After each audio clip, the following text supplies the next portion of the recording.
ಹೇಗೆ ಟ್ಯಾಕಲ್ ಮಾಡೋದು? Feeding first point ಏನಂದ್ರೆ, feeding is a developing mile stone.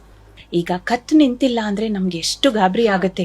ಅಯ್ಯೋ ಕತ್ತು ನಿಂತಿಲ್ಲ ಮಗುಗೆ, 6 ತಿಂಗಳಾಯ್ತು, 7 ತಿಂಗಳಾಯ್ತು, ಅಂಬೆಗಾಲಿಲ್ಲ, ನಡಿಲಿಲ್ಲ, 2 years ಅಲ್ಲಿ ನಡಿಲಿಲ್ಲ.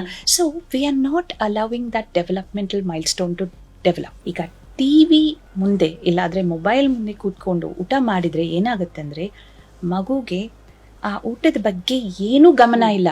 ಸೆಕೆಂಡ್ಲಿ, ಸಟೈಟಿ ಅಂತ ಒಂದು ಹೇಳ್ತೀವಿ, ನಾವು ತಿಂದಿದ್ರೆ ಓಕೆ ನಮಗೆ ಫುಲ್ ಆಗ್ತಾ ಇದೆ ಅಂತ. ಅದು ಇಲ್ವೇ ಇಲ್ಲ, which is a wrong habit. Because ಇದೇ ಹ್ಯಾಬಿಟ್ ಲೇಟರ್ ಆನ್ ಕಂಟಿನ್ಯೂ ಆಗುತ್ತೆ. So they tend to do overeating. Risk of obesity and overweight is much higher towards junk food.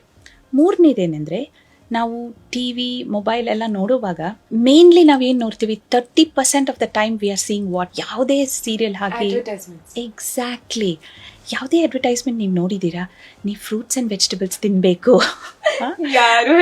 ಯಾರು ಹೇಳೋದಿಲ್ಲ. ಮತ್ತೆ ಏನು ಹೇಳ್ತಾರೆ, ಐಸ್ ಕ್ರೀಮ್ ಹಿಂಗಿರುತ್ತೆ ಅಂತ. ಅದು ನೋಡಿ ನೋಡಿ ಒಂಥರ ಹಿಪ್ನೋಸಿಸ್ ಆಗುತ್ತೆ ನಮ್ಮ ಬ್ರೈನಲ್ಲಿ. ನಮಗೆ ಅದೇ ಫುಡ್ ಬೇಕಂತ ಕ್ರೇವಿಂಗ್ ಆಗುತ್ತೆ. So it works on their mind. So if they eat in front of mobiles, they would want that kind of food only. They will choose junk food.